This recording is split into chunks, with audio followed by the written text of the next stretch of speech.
Tensions are rising. Wow, so much is going on right now in the Gulf. As you can see, we are really in the thick of it again. And yet it's not just kinetic warfare. It's not just Iran's absolute hell-bent refusal to accept any of President Trump's demands, whether it's getting rid of their nuclear program, never going back to enrichment, never supporting terrorist organizations, never building its missile arsenal again. Right now, the Iranians don't want to do any of it. And that's an important story. We need to keep covering it. You can find out more at allisraelnews.com in the moment to moment. But tonight, we have an exclusive interview with U.S. Ambassador to Israel, Mike Huckabee. Not only President Trump's point man here in Israel, but also, prior to that, the most influential and well-respected evangelical Christian, loving Israel, defending Israel, bringing all kinds of trips to Israel. And that's why President Trump chose him, because of that fusion, how much Mike Huckabee knows this country and knows the importance of the alliance and the importance of the United States defending an ally, any ally anywhere in the world, but certainly the state of Israel. So I want to talk about a firestorm that's erupting where on the left and on the right, you've got people that are attacking Israel, the Jews, and, very important, not just Israel and Jews. They're attacking the Christians, the evangelical Christians. Some call them Christian Zionists. Christians who love Israel and love the Jews and are standing with Israel in this 7-front, 8-front war, really. This is a big deal because what's happening on the left, but more importantly on the crazies on the right, the extreme right, Tucker Carlson, Candace Owens, Megyn Kelly, and others, they are firing the political equivalent of nuclear cruise missiles right at the evangelical Christian alliance with Israel, which means at the alliance between Trump and these evangelical Christians. So nobody better to talk about this than the man who sat brutally for more than 2 hours with Tucker Carlson trying to explain and speak sense and reason into Tucker. It didn't work. But Mike Huckabee, Ambassador Huckabee, thank you for coming on for your first full interview really about that and about this topic since that very intense dust up you had with Tucker. Yeah, I tell people that's 2 hours of my life I'll never get back again. It was quite an experience, Joel, because I've known Tucker for over 30 years. Yeah. One of his first jobs was Little Rock, Arkansas. He worked for the You were newspaper. the governor, and he worked for a paper. It was actually, I was lieutenant governor, okay. And he was working for the newspaper, and then I became governor. He went on to CNN, to MSNBC. I think he did PBS. Well, he's been fired from everywhere. He's pretty much moved around every He's pretty much been every network, been fired from every one of them. Yeah. I knew him at Fox. We worked together in New York for 6.5 years when I was there. But the Tucker Carlson that I'm watching today is not recognizable from the one that I have known all those many years before. But I felt like that, I need to sit down with him because prior to that, he had made the comment that people like me, he mentioned Ted Cruz as well, right. Christian Zionist, he said, had a brain virus. Right. And he said he despises Christian Zionists, specifically mentioning me, more than anyone else in the world. But you're engaged in heresy. Yeah, heresy was just the smallest part of what was so bad. But I found that very odd. And I thought, Tucker, why? Where do you get this? And I sent him a note and I said, Tucker, why don't you talk to me instead of about me? Yeah. And so he agreed to come and do the interview. We were going to do it at the embassy. Then he decided he didn't want to leave the airport. He was afraid for his life, which I found bizarre because Israel is a very, very safe place. Aside from the Iranians. Well, yeah, but you're safe from the Israelis. You may not be safe from their enemies. Right. But even then you are if you just follow the protocol of getting to a shelter when the Iranians are firing ballistic missiles at us the size of 18-wheel trucks. Yeah. But he never left the airport. And he was afraid. He thought that somebody would try to kill him. And I'm thinking, Tucker, this is a very safe place to be and live and work. And I didn't really want to say it this way. You didn't have that problem in Moscow with President Putin, or didn't have that problem in Doha. Didn't have that problem anywhere else he's been. Or the leaders of Qatar. Those countries he seems fine with, but Israel, super dangerous. It was very, very strange, and so I didn't want to say to him, Tucker, they're just really not that into you. You're not important enough for them to target. But at one point he wanted to know, could we get military escort for his plane flying in to make sure that no one tried to shoot him down. And I'm thinking, once again, it was a paranoia that I was just stunned by. After the interview, we'll get to the interview, but afterwards, he made these outlandish claims that he was held in the airport, Right. and that they hassled him, Interrogated him. and held him there. Well, the truth was, he sat in the nicest airport private lounge in the world that I've ever been in. VIP area. Very nice place. And had private full planes access get. to snacks and beverages. While they took his passport, they said they confiscated it. No, they took it and processed it so he didn't even have to go stand in a place in a line and wait for it. Right. And then they brought it right back to him and gingerly put it back in his hands. It was the level of VIP treatment that normally would be reserved for heads of state. Yet he portrayed it as having been hassled. What was interesting, surveillance cameras were there, and it showed him yucking it up with the people taking in the selfies. lounge, taking selfies. Right. Everything seemed perfectly fine, but it helped to create this drama that he was manhandled and his passport confiscated, and he almost had to escape with his life.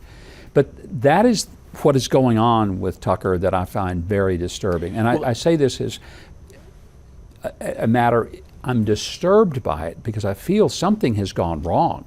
This isn't just a guy who's out for clicks and dollars. He may be, but this is a person who is not acting rationally.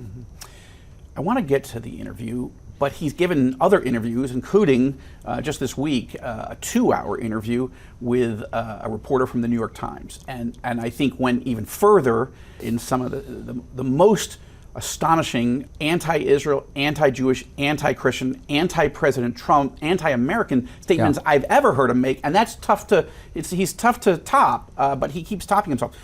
Just zooming out for a moment, though, this is a firestorm. This is the way I'm describing it. It's just a war right now by people on the left, mostly actually on the left, as well as the right. But I mean, you got Candace Owens on the right saying that Israel is a demonic nation. Direct quote. Hassan Piker, one of the most influential influencers on the hardcore left that is endorsing, is super close to the New York mayor, the Shia Muslim Zohran Mamdani and others campaigning for Democrats. He says that Hamas is 1,000 times better than Israel. And he calls Prime Minister Netanyahu Satan-yahu. Those are just a few of the recent quotes. Senator Bernie Sanders accusing Israel of genocide, saying that Israel dragged the United States into this war with Iran, and he, of course, is trying to block U.S. Arms shipments to Israel in a defensive war. And, of course, Tucker himself has called the war in Gaza genocide. So, and those are just a few. I mean, let's not get into all of them. It's too long and too exhausting. So, let's start with the most explosive thing that Tucker has said in recent days, and that suggesting that President Trump is the Antichrist. You've been talking on your show about whether Trump is the Antichrist. I have not said that. On your show, the day after Easter, you noted he did not put his hand on the Bible during his swearing-in ceremony as president. You said, and I'm quoting, maybe he didn't put his hand on the Bible because he affirmatively rejects what's inside that book. And then on a recent show, you went further saying, here's a leader who's mocking the gods of his ancestors, mocking the God of gods and exalting himself above them. Could this be the Antichrist? I actually did not say, could this be the Antichrist? Here's a leader who's mocking the gods of his ancestors, mocking the God of gods, and exalting himself above them. Could this be the Antichrist? Well, who knows? We're at a new low when somebody who endorsed President Trump, who campaigned for him, is now calling President Trump the Antichrist. How do you respond to something like that? Well, there are two things that are really wrong with that. First is that he is accusing President Trump of being the Antichrist, or inferring it. The second thing is that he denies the words that he said, and he vehemently denies it. It's like, I'm reminded of Peter at Caiaphas' house saying, I'd never said that. I don't know the man. I don't know the man. And cursing. It's like, cursing, yeah, you do. You do know the man. And in this case, it's really bizarre because the internet lives forever. Those words that Tucker said have been played back, and anyone can go on any social media platform and see him saying the very thing that he said he didn't say. I got a theory on this already. Meaning it's possible he forgot. Possible his mind is so clouded. But I have another theory, which is that he's an evil genius. He's been in media for 30 plus years. By saying he didn't say it, he got the New York Times to replay the clip, and media all over the world, certainly social media, is replaying the clip in other words, to magnify the concept that President Trump is not just evil and a betrayer, and we'll get to some of the other things he said, but is the most evil and powerful and omniscient and all-powerful man on the planet, some sort of genie from Aladdin. Like, this is what's happened. Well, it's interesting because Tucker Carlson was a huge fan of President Trump, campaigned for him, with him, regularly went to the White House to hang out and to sit down and chat with him. And suddenly he says President Trump could be the Antichrist. Now, here's the real issue. President Trump hasn't changed. I've known him since 2011 or 2010. He really is the same person. And if you listen to things that he has said, even about Iran, even about America, entrepreneurial activity, whatever, he's still saying the same things that he was saying 45 years ago. Yeah. This is the same guy. Tucker Carlson, on the other hand, is saying very different things. So if someone has had a dramatic change in not just personality, but a dramatic change in worldview, it's not Donald Trump, it's Tucker Carlson. That's the hard part to explain. Why has he had such a complete transformation of his worldview? And that's really what we're looking at, is somebody who is unrecognizable from those of us who have known him. So Tucker has called President Trump in the New York Times interview in recent weeks, since he saw you, he's called him evil, a betrayer of the United States. Betrayer, putting Israel's interest first, not America first. Tucker also in the New York Times interview said that President Trump is spellbinding. Now, that can be used generally as, sort of charming, but he says, I think this, let me go back to the quote. I think it is probably literally a spell that the president is casting on people to weaken, confuse them, and make them more compliant. He said, spending a day with Trump is like being in a dreamland. It's like smoking hash. Can't say, I have never done it, but me neither. Maybe Tucker has. But he says, there may be a supernatural component. So, on the one hand, Tucker is accusing the president of being sort of all-powerful, super evil, and everybody is under a spell by him. But then he went on to say that President Trump is a slave to Prime Minister Netanyahu, that President Trump is a hostage. Pretty hard words when we had dealt with 251 hostages. A hostage to Bibi Netanyahu. That Trump didn't want to go to war, but was sort of forced into it by Israel. So which is it? Is Trump the all-powerful Antichrist, evil, put people in spells, or is he a slave to Netanyahu and the Israeli government? Truth is, he can't be both. He's got to be one or the other, or he has to be neither one. I think he's neither one. I was in the room when the meeting between the Prime Minister Netanyahu and the President took place. It was at the White House. There were two parts of the meeting. And I can tell you, President Trump was not pulled in. He was not led. He was not somehow persuaded. Evidence was presented. It was a thorough discussion. President Trump made up his own mind, and anybody who's ever been around him knows, you don't grab President Trump by the nose and wheel him along. It's not how he operates. He's a very decisive person. He's had some dust-ups with Netanyahu in the past where they don't always disagreed at times. This is many years ago now. But it's also because they have such a close relationship, a very close relationship on a personal, not just a diplomatic level, that they're able to be honest with each other.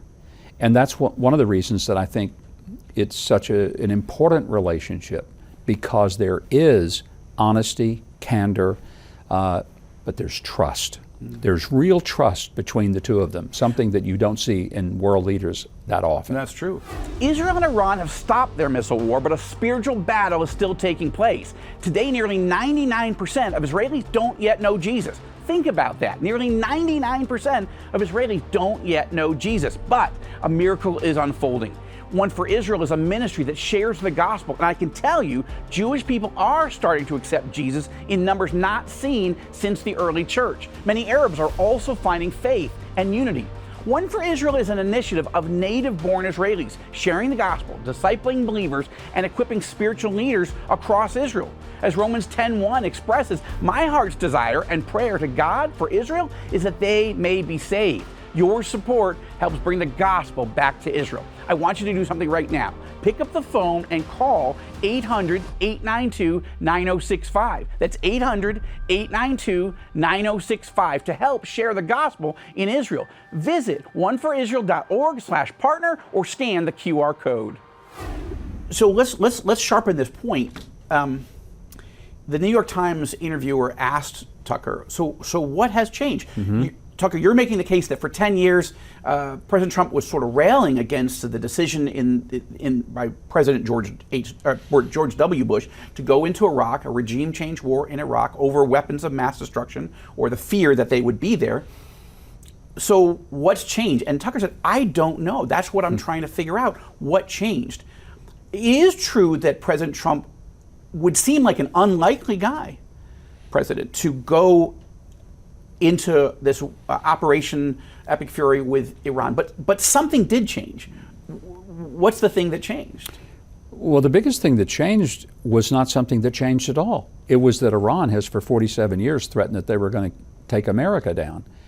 And they have had the ambition to have a nuclear weapon in which to do it.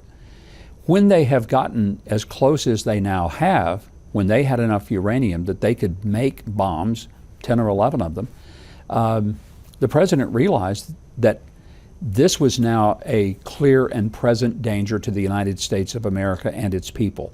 People also don't seem to remember that Iran is really the mothership of all of the terrorist activity that we see mostly in the world, particularly through their proxies of Hamas, Hezbollah, and the Houthis. Hezbollah is in 12 countries in the Western Hemisphere right now. They're already there. We don't know how many sleeper cells of Iranians are in the U.S. We think there were 65,000 or more that came across the open border that Joe Biden created. 65,000. Where are they? We don't know. Why are they there? We have no clue. What are they prepared to do? We shudder to think. Would it be fair to say, and I don't want to put words in your mouth, I just want to make sure I'm understanding, President Trump did change in a sense. He always was tough. I mean, we have sound bites back to 1980 saying that President Carter was weak on Iran. We should have used the military then when Iran took all those hostages. And he's been consistent. However, his willingness to use this much force in partnership with Israel, the first time the United States and Israel has ever gone to war against Iran, or maybe any Muslim country like this, the fact set changed. Everything that Trump had been warning about got to the point of the 10 or 11 bombs worth of nuclear fuel ready to go. President Trump tried to negotiate that out by Steve Witkoff and Jared Kushner going and sitting with the Iranians, giving them every opportunity to make a peaceful settlement. But basically, Steve Witkoff told us all the Iranians were bragging that they had 11 nuclear bombs worth, and that they were not giving Trump, through negotiations, what he couldn't get from the 12-day war last year. So it seems like the fact set changed to the point that President Trump realized, I have to make good on my promises to keep Americans safe, as well as our allies, including Israel, from Iran. And yet Tucker seems to see this as an Israeli, Bibi Netanyahu-led conspiracy theory rather than an actual Iranian. In other words, Iran was just at the point that President George W. Bush thought that Iraq was, in 2003. President Trump saw things as they were, and that is that this was no longer a threat just to Israel. It was a threat to the United States of America. He saw it accurately. For 47 years, Iran has said that Israel was the little Satan, we were the great Satan. Basically, Iran has always viewed Israel as the appetizer, but America was the entree. Yeah. And when he recognized that the threat had grown to a place that it was now more imminent, I'm not saying they could push the button and send it today, Right. but this was growing at a rate that was alarming. And the president, as you mentioned, has said this for 45 years. This is not something he just started thinking about. Would he like to have stayed out of a kinetic action militarily? Of course he would have. That's why he went above and beyond on the negotiating front. But Joel, the reality is when diplomacy fails, you call in the military. Diplomacy is always your first way to try to resolve a conflict. You said between this, right, nations. on this set, on this show, just a few weeks before the war. You said, I think something big is coming if you really sort of underscored that, if Iran won't make a deal, but it looks like they won't. And that's the whole point. When diplomacy doesn't achieve the objective, and you have on a danger this big. Exactly, and you have someone on the other side of the table who will not come to terms with what should be and could be a peaceful solution, and you feel and believe and you tend to know that there is a legitimate threat against you, then you better have a military that can take it down, because a strongly worded letter will not do it. Yeah. That's what happened here. And the president, if you remember back, how many weeks did we go through this negotiating posture trying to bring some level of solution? Didn't happen. And when it became apparent that it was not going to happen, that the Iranians were hell-bent on having a nuclear device and the capacity to deliver it to the United States, the president took action. And it had nothing to do with him trying to protect the state of Israel, although he loves Israel and understands the value of our partnership. And it certainly wasn't because he was lured into it by Prime Minister Netanyahu. It was because, as president, an America First president, he recognized that this was a growing threat to the people of America, not just to the people of Israel. I agree with that, and I think that Tucker doesn't want to believe these things. None of these influencers on the left or right want to believe these things. Something interesting I didn't realize, and I've come in and out of Israel since 1987. We are now dual citizens. You and I were at a meeting with a number of evangelicals that you were sharing with, I was sharing with, and you said a number I had never heard. Yeah. And I want to just confirm it on the record, that there are 700,000 American citizens. Some of them are dual U.S. Israeli citizens, but others are working here, but they're living in Israel right now. Is that an accurate number, 700,000? Absolutely accurate. I call it the 436th congressional district because a congressional district in the United States is roughly 730,000 people. So this is the full load of a congressional district, and that's how many Americans in this tiny little country, both tiny geographically and tiny in terms of population, right at 10 million people. That's a staggering number. And is it larger than any other American community other than Mexico? Other than Mexico. Mexico is number one, which makes sense. You have all these large populated states right next to Mexico. But you would think that if there was a number two, it would be Canada, it might be UK, even Italy, France, or Germany. Right. But it isn't. It's Israel. Israel is second only to Mexico in the number of Americans who are living. So one would think, right, logically, that Tucker Carlson or anybody else who cares about America first would think, if not just the American homeland and American military bases and American economic interests in the Middle East, or again in the homeland, were threatened by a country that's been saying for 47 years, "Death to America." Like they're not shy about their ambitions. You would think that if a country where 700,000 Americans lived was not just being threatened by nuclear warfare, a second Holocaust, but actually had been under attack for 2.5 years, in which 46 Americans were murdered on October 7th, 46, and 12 Americans were taken hostage. You would think that an American first policy would not only need to be defending Americans back home, but Americans in the region, including here in Israel. How do we as Americans not merit the protection of our president back in Washington? I think because most Americans are living 6,000 miles, if they're on the East Coast, 6,000 miles from Israel. If they or where I'm from in Arkansas, they're 7,000 miles away. They don't understand it. They don't perceive it. But it is bigger than that. America first does not mean America only. The president has never thought that. I really found it amazing when people like Tucker Carlson would try to redefine what it means to be America first. And I'm thinking, don't want to break this to you, Tucker, but it's not your movement. You don't get to define it. There's only one person who gets to define what it means, and that's the person who created it, and that's President Donald J. Trump, who is the only person elected in November of 2024 to lead the movement. It wasn't Tucker Carlson. We're running out of time, unfortunately. I have to ask you another question because I started with this premise. The New York Times reporter asked Tucker specifically, quote, would you like to see Christians like this? She said, she was referring to Christian Zionists, evangelicals. Yeah. Would you like to see Christians like this stop supporting Israel in the way that they do? And Tucker said, of course, immediately, and then he accused Israel of purposely murdering innocent women and children in Gaza and Lebanon.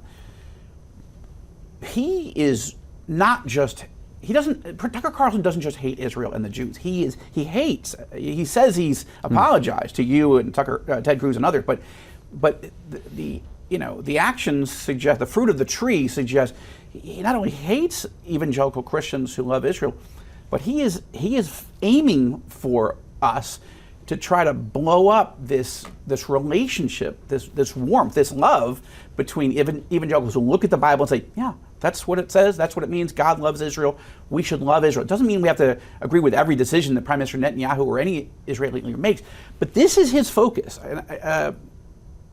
Am I misreading this? And if that's accurate, what are your recommendations to Americans generally and American Christians at this hour?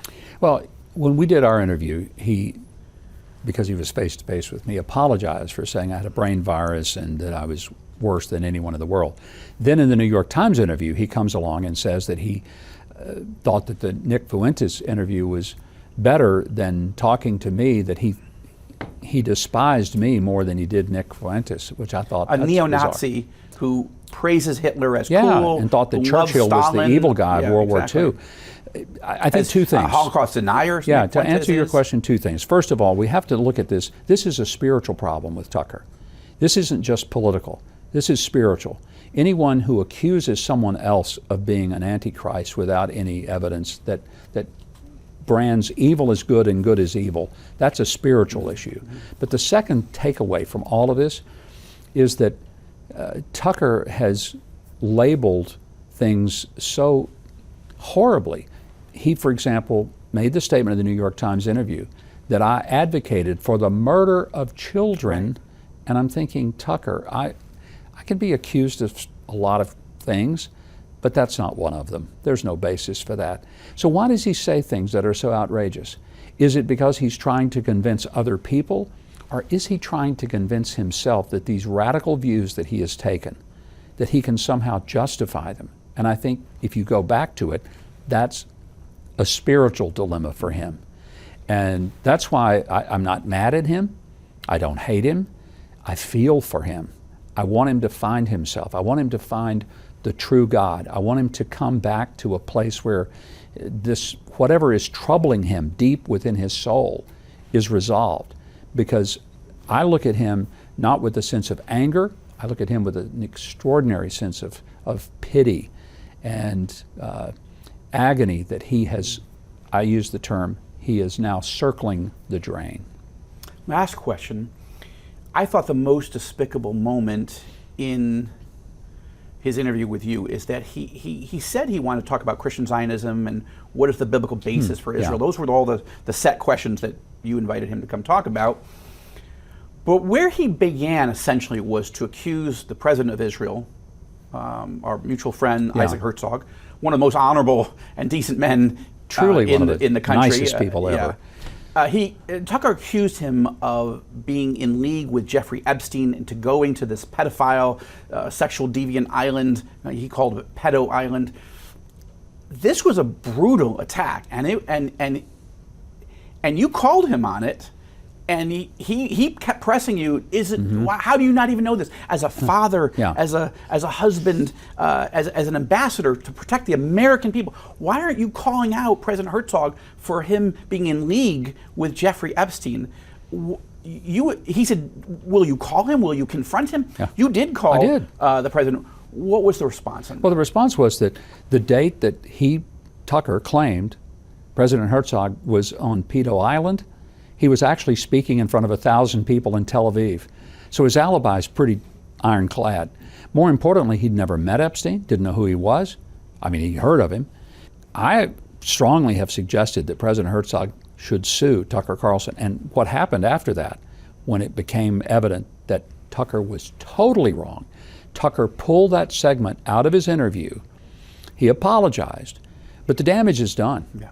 And I still hope that President Herzog, because it's one thing to... You still hope that he sues? I really do, because the only reason that people change the kind of really evil behavior that Tucker is doing when he accuses people of being a pedophile is when there's accountability and there are consequences for doing those sort of things. The First Lady of France is suing Candace Owens for constantly calling her a man. Ridiculous. It's just insane. Absurd. It is You can absurd. disagree with the Macrons on some, but this becomes libel and slander and a level of legally defamation that defamation. is I feel like worthy of a lawsuit, because if people like Candace or Tucker can be held accountable for the outrageous things they do and say that hurt people and hurt their reputations and hurt their livelihood, then maybe others will be forewarned not to be so outrageously incorrect and vicious. We've got to end. I just want to thank you for having the interview with Tucker, being willing to sit, and because that was what we all thought, or hoped at least, I did, was that these were going to be two old friends sitting and talking in a rational, logical way about sincere disagreements. Yeah. Like, a Christian doesn't have to be a Zionist to be a follower of Jesus Christ. I prefer if they were, but it's not absolutely theologically essential. But this was a prosecution of Israel, of Jews, of evangelicals, and of you. He was accusing you of being a disloyal ambassador to the United States, and he was accusing the President of the United States of betraying not just his political movement, but the country. And he was accusing Israel of the most wicked sexual deviance and protecting sexual predators, molesters of children in the United States. They can run here and be safe. That was another case that you looked into and said this is completely not true, and you walked through the facts. So thank you, not for defending Israel or Jews, but defending the American alliance with Israel and doing it as an evangelical. We are out of time, so I'm going to have to talk to you later, because the most controversial moment in that interview was when he asked you about the boundaries of Israel and what is greater Israel according to the Bible. And you were like, well, that's what the Bible says. Let them have it. It seemed like you were really responding in that moment as an evangelical, not as a U.S. ambassador. But you did get a lot of blowback from Arab countries. I did, but if you heard what I said right after it, I said, but that's not what they're asking for. Exactly. And honestly, I was saying, because he kept pressing and pressing, Right. I was saying it with a note of sarcasm. It's like, then let them have it all. Right. You keep saying Right. that in Genesis 15 they're supposed to have the Euphrates to the Mediterranean. I said, okay, fine, let them have it. Then I said, but Tucker, that's not what they're asking for. Right. They just want the land they have. That's and it. Israel gave back 90% of the land that it captured in 1967. Yep. That's the Sinai Desert. It made a peace treaty with Egypt, peace treaty with Jordan. It withdrew from southern Lebanon. Now we're back there because we're being attacked from there. Yeah. And now multiple Abraham Accords treaties as well. Thank you. Thank I you. just want to say you did such an excellent job. I don't know any other evangelical that would have had the patience as well as the knowledge and the skill. You handled it well, and in many ways he really exposed himself as how much he hates Christians, Jews, and Israel, and the president. That's why we need to pray for him.